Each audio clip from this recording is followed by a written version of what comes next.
Hello, my name is Sam. I'm the developer of the BGIseminars.com website. This is a short tutorial to show you how to register for the site. So when you first get to the site, BGIseminars.com, you'll see at the top a button or a tab that says Login or Register. So you'd click that, and either way, whether you have created your account or you don't have an account, that's where you would start. So you click on there and you'll notice that the first thing that comes up, it assumes you want to log in and asks you for a username or password. So since we don't have an account yet, we want to create one. So we'll go here where it says create new account, click that tab, and then, get that out of the way, you'll be presented with this form. The first thing is username, and username is not necessarily, it's not what's shown to the general public anywhere where your profile might be, like the Find a Doctor page. It is strictly your login name. So it can be anything you like, but it can also be your real name. And I'm going to format it as a name, but I'm going to use my business name here. And the email address that you want attached to this account. So anything that you do, purchases you make, or any contact that's done through the website would be sent to that email address, including lost passwords. There's a way to request a new password, as you see here, if you lose yours. And you must give it a password. The next thing you see is school attended. Obviously, if you've already graduated, put the school you graduated from or the school you're in currently. And since I've been here before, I have information already that will pop up for me, saving a bit of typing time. And the date that you either have graduated or anticipate graduating. And then next is your actual information, not just your username, but your title and name. In this case, all the standard titles are there. If you've graduated and you're a doctor, congratulations, choose doctor. And use your full name. And this is important because this will show up on the Find a Doctor page where the maps are and such, with your name, and your practice name will show and your address and all that. And this is where that information comes from. So if you already have a practice or are attached to a practice, put that information here. If you don't, you can leave it blank. You'll notice there's no asterisk there. So in this case, I'm going to put my name, my practice name here. And the country, virtually all countries are represented here. You can choose wherever you are, and the form will change accordingly.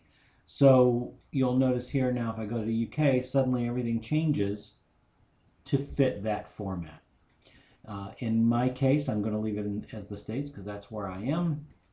And I'm going to just pick an address here and fill in.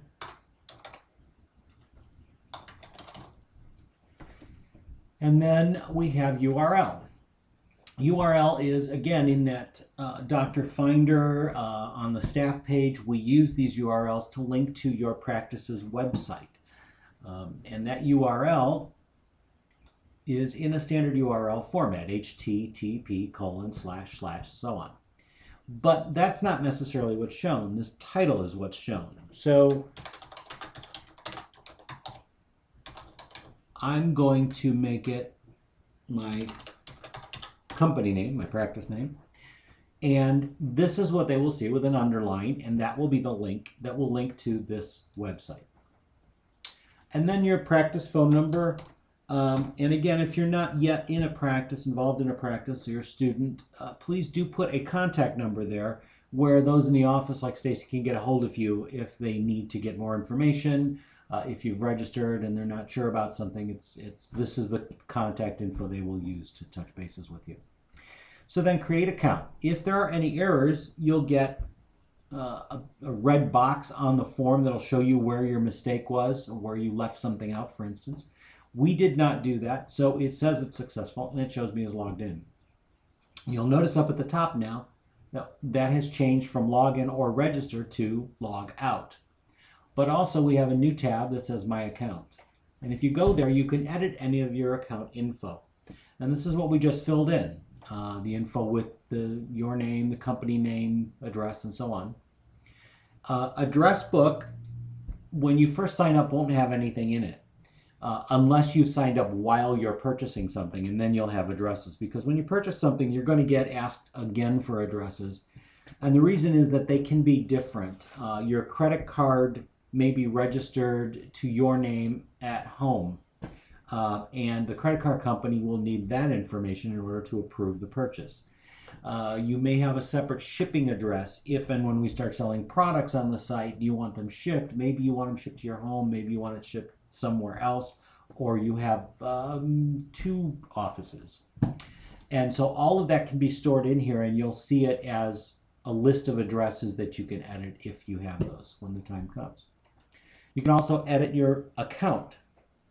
And notice that we now have a new field here that wasn't there before, because once your account gets created, you then have the ability of uploading a picture of yourself. Much like an avatar on Facebook or on LinkedIn or whatever, you can have a picture. And if you look at our staff page, you'll see where one of the places we use that. And as time goes on, there may be more places where that happens. There's also a tab here that says Files. Under Files, at some point when you purchase a seminar, a file will be attached to that will be the PDF or a PowerPoint presentation or something attached to that seminar that you can then get in advance before the seminar and have a chance to take a look at before then. You can study the documentation or whatever. Those files attached to the seminar, if and when they become available, will be listed here once you purchase. And then finally, orders.